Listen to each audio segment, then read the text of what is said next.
Halo teman-teman semua, jumpa lagi dengan saya Dr. Pascal Fitritan di Abang. Teman-teman, kali ini kita akan belajar bersama mengenai mandibula atau tulang rahang bawah. Khusus video ini kita hanya akan membahas mandibula karena memang cukup banyak juga materinya. Jadi silakan simak video ini hingga selesai.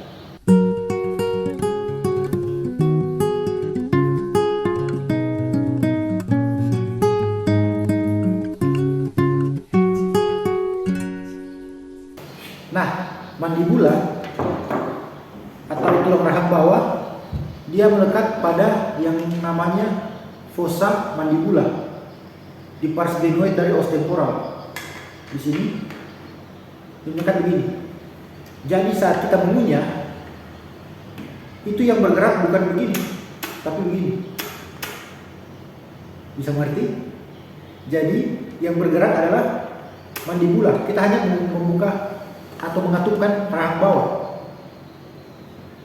Kita tidak. Biarpun kita seperti ini, yang gerak adalah kepala dan mandibula. Jadi ini cenderung statis dan yang bergerak hanya mandibula. Nah,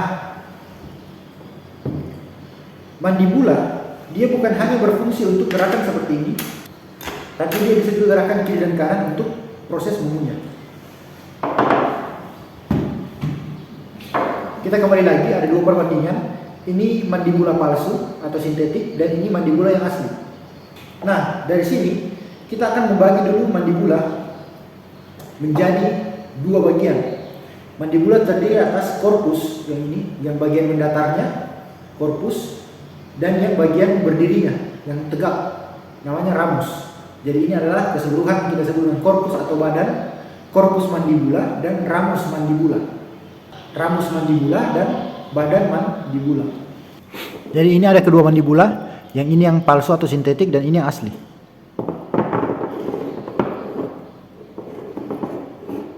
Jadi kurang lebih tampakannya seperti ini. Sintetik berusaha dibuat semaksimal mungkin untuk mendekati yang aslinya. Namun nanti kita akan melihat beberapa detail yang sintetik tidak mampu gapai. Karena memang ciptaan Tuhan tidak bisa diciptakan oleh manusia. Oke, kita akan bahas mulai dari bagian depan. Jika kita tampak melihat mandibula dari bagian depan seperti ini, di sini kita akan melihat yang pertama, ini yang kita bilang ramus, yang bagian tegaknya, ramus yang berdiri, dan yang bagian mendatar, ini kita sebut dengan korpus mandibula. Di bagian korpus mandibula kita bisa melihat, di sini ada pars tempat melekatnya gigi.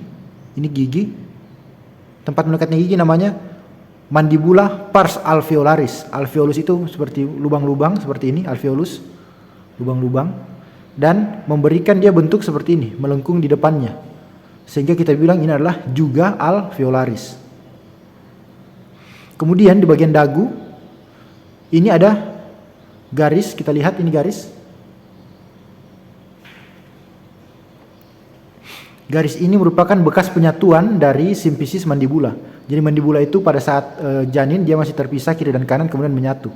Itulah kenapa ada yang bilang bibir sumbing, selain bibir sumbing ada palatum sumbing, ada maksila sumbing dan ada sumbing mandibula. Sumbing mandibula kita sebut dengan gnatoskisis. Nah, di sini simfisis mandibula. Kemudian di bagian sini kita sebut dengan protuberansia mentalis. Protuberansia mentalis, dan di pinggir-pinggirnya ini ada tuberculum mental. Kemudian yang ini basis dari korpus mandibula, biasa kita sebut dengan basis mandibula. Basisnya atau dasarnya mandibula. Ini basis mandibula. Kemudian di bagian korpus yang bisa kita identifikasi lagi adalah ini. Ada lubang namanya foramen mental.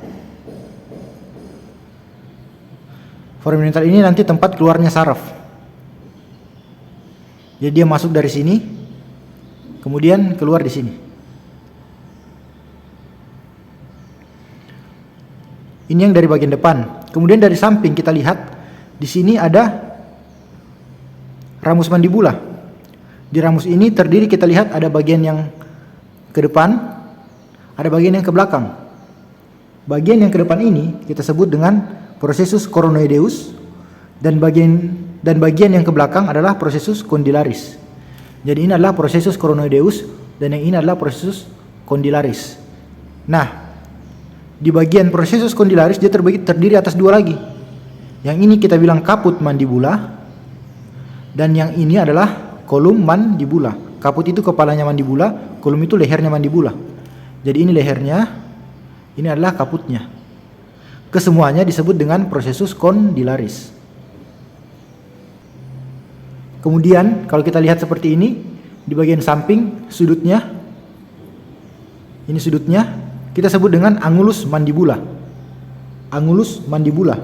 Dan dari samping kita lihat ada garis yang menyilang. Ini kita sebut dengan linea obliqua. Linea obliqua dari ramus mandibula. Ini. Linea obliqua. Dan di bagian atas angulus mandibula ada tonjolan. Di bagian atas mandibula, di bagian atas angulus mandibula ada tonjolan. Ini kita sebut dengan tuberositas masseterica. Jadi tempatnya origo dari musculus masseter, otot yang berfungsi untuk mengunyah. Itu tadi yang bagian depan. Nah, sekarang kalau kita balik di bagian dalam, bagian belakang, di bagian dalam, kita lihat di sini sama seperti tadi, ada caput, ada column mandibula, ada incisura mandibula, ada processus coronoideus, dan di sini yang paling khas kita lihat ada lubang di sini. Ini namanya foramen mandibula. Nanti nervus alveolaris inferior masuk di sini. Foramen mandibula.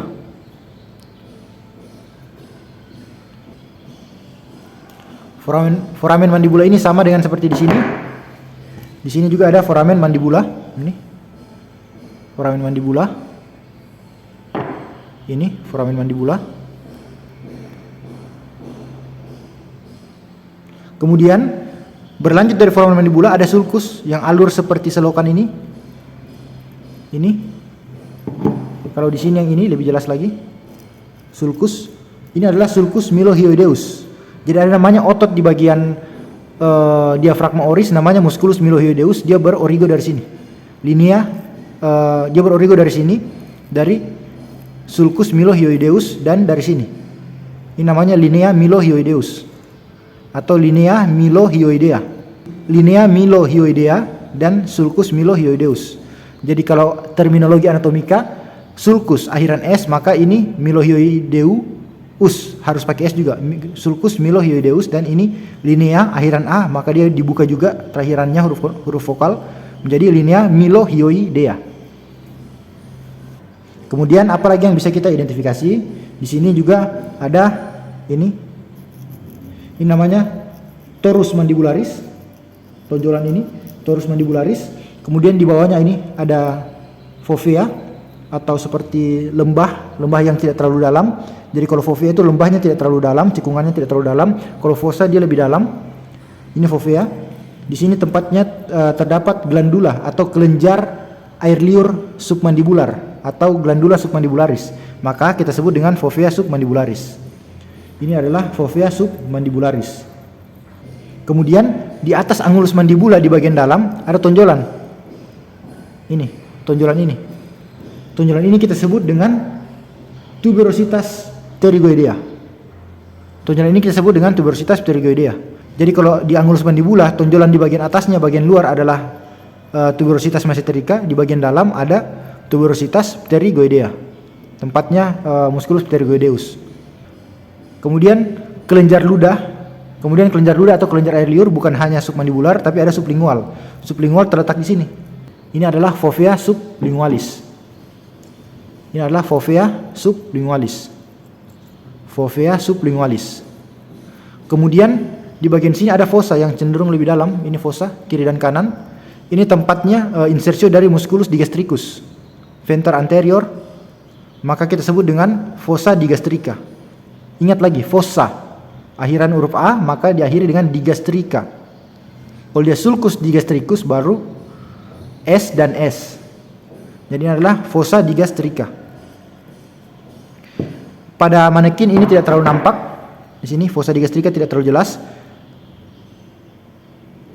Pada yang asli di sini masih kentara simfisis. Kita lihat ada garis di sini, simfisis mandibula.